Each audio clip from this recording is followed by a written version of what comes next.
Students, આજે આપણે class 7 science curiosity જોવાના છીએ ચેપ્ટર 1. ચેપ્ટર 1થી આજે શરૂઆત કરીએ અને અલગ અલગ પાર્ટ્સમાં તમને આ ચેપ્ટર જોવા મળશે.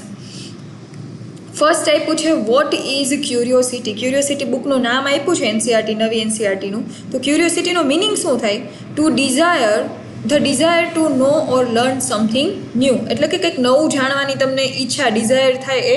અને લર્ન સમથિંગ ન્યૂ એટલે કંઈક નવું શીખવાનું.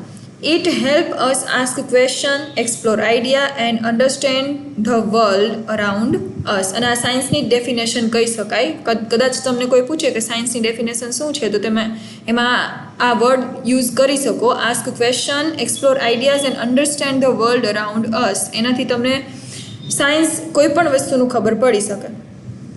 હવે ઇમ્પોર્ટન્સ શું છે curiosity? Help in learning new things. એટલે કે નવી થિંગ્સ છે એ તમારે લર્ન કરવી હોય તો હેલ્પ મળે. Improve thinking ability. એટલે અલગ જે નવી વસ્તુ શીખવાની થિંકિંગની એબિલિટી વધે. કંઈ નવું તમે ધારો કે તમે કોઈ ફોર્સ વિશે વિચારો છો, સ્પીડનો તમારે ચેપ્ટર્સ આવશે, પછી તમારે આખા હ્યુમન બોડીના આવશે, એનાટોમીના. તો એ બધી વસ્તુ છે એ તમારી થિંકિંગ એબિલિટી વધારશે. તમે ક્લાસ 6માં જે શીખાશો એના કરતાં 7માં કંઈક નવું શીખશો. Encourage creativity. એટલે ક્રિએટિવિટી તમારી ઇન્કરેજ કરશે, કેમ કે સાયન્સ તમે જેમ મોટા થઈને ભણતા જાઓ એમ તમારી ક્રિએટિવિટી વધે, તમે વિચારતા થઈ જાઓ. કોઈ પણ વસ્તુ જુઓ એના પાછળનું તમે સાયન્સ શીખો. ડેવલપ્સ સાયન્ટિફિક એટીટ્યુડ. એટલે તમારો એટીટ્યુડ એવો સાયન્સને રિલેટેડ થઈ જાય, તમે જે વસ્તુ જુઓ એને સાયન્સ સાથે રિલેટ કરવા માંડો. Solve problem in daily life. એટલે ડેઇલી લાઈફમાં કઈ પ્રોબ્લેમ થતા હોય તો એ સોલ્વ કરવાની એબિલિટી તમારામાં આવે. લાઈક વોટર, જે તમારું સોલાર વોટર હીટરથી તમારે વોટર ગરમ થાય છે, તો એ કઈ રીતે થાય છે, શું છે શું નહીં, એ બધી તમને ખબર પડવા માંડે. Observation and question. Science begin with observation and asking question. Example, ice melt in sunlight. હવે આઈસ છે એ સોલિડ ફોર્મમાં હોય, સનલાઇટ જ્યારે આપણે એને આપીએ ત્યારે મેલ્ટ થાય, એટલે એ લિક્વિડ ફોર્મમાં જનરેટ થઈ જાય. તો સાયન્સ છે એ ઓબ્ઝર્વેશન અને આસ્ક ક્વેશ્ચનથી તમને શું મળશે? એનું સ્ટાર્ટિંગ થશે. તમે જો આઈસનો ક્વેશ્ચન કોઈને કરો, લાઈક તમે નાના હોય અને તમે સનલાઇટ સામે આઈસ મૂકી હોય અને એ સોલિડમાંથી લિક્વિડ થઈ જાય, તો એ તમારી ક્યુરિયોસિટી થઈ જાણવાની કે આવું કેમ થયું છે. Question, why does heat melt ice. કે આઈસને છે એ હીટની મદદથી કઈ રીતે આપણે ઓગાળી શકીએ કે એ લિક્વિડમાં ફોર્મ થઈ શકે. સાયન્ટિફિક મેથડ છે કે સાયન્ટિફિક મેથડ અલગ છે કે તમે એનાથી સાયન્સને જાણી શકો. ઓબ્ઝર્વ કરવાનું છે. પહેલાં કોઈ પણ વસ્તુને તમે ઓબ્ઝર્વ કરશો તો તમને ક્વેશ્ચન પૂછવાનું મન થશે, એટલે આસ્ક ક્વેશ્ચન કીધું છે. પછી ફોર્મ અ હાઇપોથિસિસ. એટલે કંઈક હાઇપોથિસિસ આપણા મગજમાં ક્રિએટ થાય અને એનું એક્સપેરિમેન્ટ આપણે જોઈએ આપણી સામે, એટલે આપણને કંઈક રિઝલ્ટ મળે અને પછી આપણને કન્ક્લુઝન મળે. એ આખું સાયન્ટિફિક મેથડ છે કે કોઈ પણ વસ્તુ તમે નવી શોધ કરતા હોય ને, કોઈ પણ વ્યક્તિ સાયન્સમાં, તો એ આ બધા સ્ટેજમાંથી નીકળતા હોય અને છેલ્લે એ કન્ક્લુઝન સુધી પહોંચે. Than experiment. એક્સપેરિમેન્ટ શું છે? An experiment is a test done to check whether an idea is correct. Experiment એ છે કે જે તમે કાંઈ પણ જોયું છે, લાઈક તમે એમ જોયું કે આઈસ છે એ મેલ્ટ થાય છે સનલાઇટમાં, તો એ તમે તમારી આંખે જોયું છે એટલે તમને ખબર પડશે કે નહીં, આની પાછળ પણ કંઈક સાયન્સ છે કે એનું સોલિડમાંથી લિક્વિડમાં ફોર્મેશન થયું, અને લિક્વિડમાંથી જો વધારે સનલાઇટ તમે આપો તો એ ગેસમાં ફોર્મેશન થાય. તો એ એક્સપેરિમેન્ટ તમારી નજરે જોશો ને, તો તમે જે આઈડિયો તમને મગજમાં આવ્યો હતો અથવા તો કોઈએ તમને વાત કરી, એ તમારી આંખે જોશો તો તમને વધારે ખ્યાલ આવશે. Discovery through curiosity. Many invention happen because of curiosity. એટલે કે તમને કંઈક જાણવાનું, નવીન જાણવાનું મન થાય, તમારી ક્યુરિયોસિટી એમાં હશે તો તમે અલગ ઇન્વેન્શન કરી શકશો. Isaac Newton and Thomas Edison are famous example. એટલે થોમસ એડિસને જ્યારે બલ્બની શોધ કરી હતી, તો એ વસ્તુની એને ક્યુરિયોસિટી ક્યાંકથી એને રેફરન્સ મળ્યો હશે, ત્યારે જ આવી હશે. તો એ જ્યાં સુધી તમને ક્યુરિયોસિટી નહીં આવે ત્યાં સુધી તમે કોઈ ડિસ્કવરી કરી શકશો નહીં સાયન્સમાં. Everyday science curiosity help us understand cooking, weather, electricity, plant, animal and machines. આ બધાની પાછળ ક્યાંક ને ક્યાંક સાયન્સ રહેલું છે. જે આપણી એવરીડે લાઈફમાં આપણે કુકિંગ કરતા હોય એની પાછળ છે. પ્રેશર કુકરનું જે ક્યાં પ્રેશરના હેલ્પથી કઈ રીતે બધું થાય છે, ફિઝિક્સ છે એની પાછળ જોડાયેલું છે એ બધું.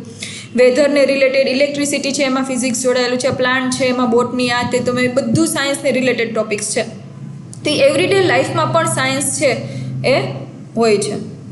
ધેન કીવર્ડ, વર્ડ્સ આપ્યા છે ક્યુરિયોસિટી. ક્યુરિયોસિટી વર્ડનો મિનિંગ શું થાય? કદાચ કોઈ પૂછે તમને કે ક્યુરિયોસિટીનો મિનિંગ શું કહી શકો તમે ઇન શોર્ટ, તો તમારે શું કહેવાનું છે? ડિઝાયર ટુ નો સમથિંગ, એટલે કે તમને કંઈક નવીન જાણવાનું શું થાય છે? ડિઝાયર થાય છે. એ ઓબ્ઝર્વેશન પછી આપ્યું છે વોચિંગ કેરફુલી, એટલે તમે ઓબ્ઝર્વેશન કરો છો તો તમને કોમનલી ખબર છે. એક્સપેરિમેન્ટ છે સાયન્ટિફિક ટેસ્ટ, એટલે આમાં આપણે આગળ અલગ અલગ ઘણા એક્સપેરિમેન્ટ જોશું. તો એ એક્સપેરિમેન્ટ છે એ સાયન્ટિફિક ટેસ્ટ છે કે તમે એ જે વસ્તુ તમને બુકમાં આપી છે તો તમે ટેસ્ટ કરશો ત્યારે તમને ખ્યાલ આવશે, એક્સપેરિમેન્ટ કરશો ત્યારે એ સાચું છે કે નહીં. ડિસ્કવરી આપી છે ફાઇન્ડિંગ સમથિંગ ન્યૂ, એટલે તમે કંઈ નવીન જાણો છો, કંઈ નવી ન્યૂ ફાઇન્ડ કરો છો તો એ ડિસ્કવરી છે.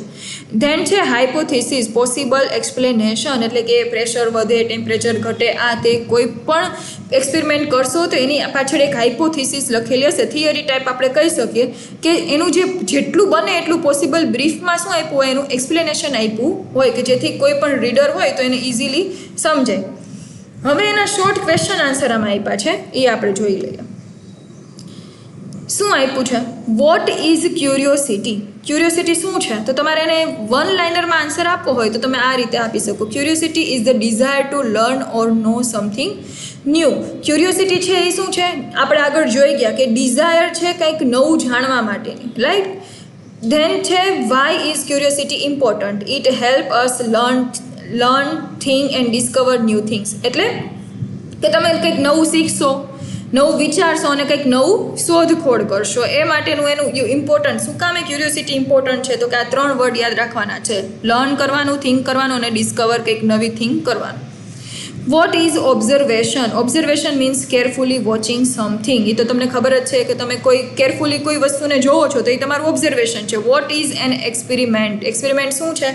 Experiment is a test to check an idea. Experiment is a test to check an idea. Idea તમે ચેક કરો છો, લાઈક મેં તમને પહેલાં જ કીધું હતું, તમે તમારી આંખે જોશો જ્યારે બરફ સનલાઇટની હાજરીમાં, આઈસ છે એ સનલાઇટની હાજરીમાં શું થશે? લિક્વિડ ફોર્મેશન થશે, વોટરમાં કન્વર્ટ થશે, તો એ તમારી આંખે જોવો છો, ચેક ઇન આઈડિયા ટેસ્ટ કરશો તો એ એક્સપેરિમેન્ટ થશે. હવે ફિલિંગ ધ બ્લેન્ક્સ આપી છે. શું આપ્યું છે જોજો. ફર્સ્ટ આપ્યું છે curiosity is the beginning of blank. તો શું થશે? ક્યુરિયોસિટી છે એ કોનું બિગનિંગ કરશે? લર્નિંગનું. તમે શીખશો એ બિગન થયું કહેવાય.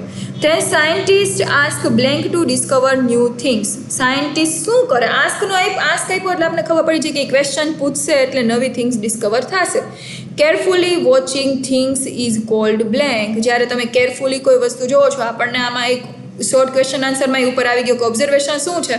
તો કે કેરફુલી વોચિંગ સમથિંગ. તો અહીંયા શું આવ્યું છે? એ જ આપ્યું છે. કેરફુલી વોચિંગ થિંગ્સ એટલે શું આવશે? ઓબ્ઝર્વેશન. ધેન ટ્રુ ફોલ્સ આપ્યા છે. Curiosity discourage learning. તો ડિસ્કરેજ નહીં કરે, કરે જ આવશે એમાં. લર્નિંગ છે એ ક્યુરિયોસિટી છે આપણને લર્નિંગથી જ મળશે, તો એમાં ફોલ્સ આવશે. Then experiment help scientist. એ તો ખબર જ છે, એક્સપેરિમેન્ટ કરશે તો સાયન્ટિસ્ટને આગળ શું કરવું એ ખબર પડશે. True. Science is used only in laboratories. False. Science એવું નથી કે સાયન્સ ખાલી લેબોરેટરી પૂરતું છે. આપણે રિયલ લાઈફમાં હમણાં એવરીડે લાઈફને આપણે એક્ઝામ્પલ જોયા તો એમાં પણ આપણે સાયન્સનો યુઝ કરી શકીએ, તો એ વાત ખોટી છે. એટલે અહીંયા શું આવશે? ફોલ્સ.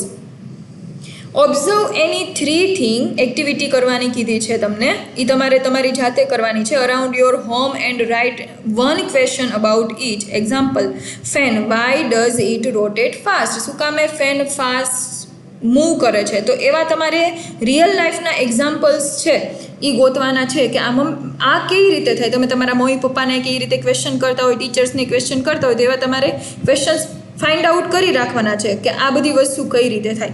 અહીંયા તમે ચેપ્ટર 1 આખાનું રિવિઝન જોઈ ગયા. ચેપ્ટર 1 ક્યુરિયોસિટી કંઈ છે નહીં. આ તમે જે 6ની ક્યુરિયોસિટીમાં જોઈ ગયા હતા એ જ રીતનું છે. 6ની ક્યુરિયોસિટીમાં આગળ જે બેઝિક હતું, આ બધી ટર્મ્સ તમને સમજાવી હતી. ક્યુરિયોસિટી શું છે, એક્સપેરિમેન્ટ, ડિસ્કવરી શું છે, આ બધું. અને અહીંયા મેં તમને થોડા ક્વેશ્ચન સોલ્વ કરાવી દીધા. આ જ રીતે આપણે 2nd ચેપ્ટરનું રિવિઝન કરશું.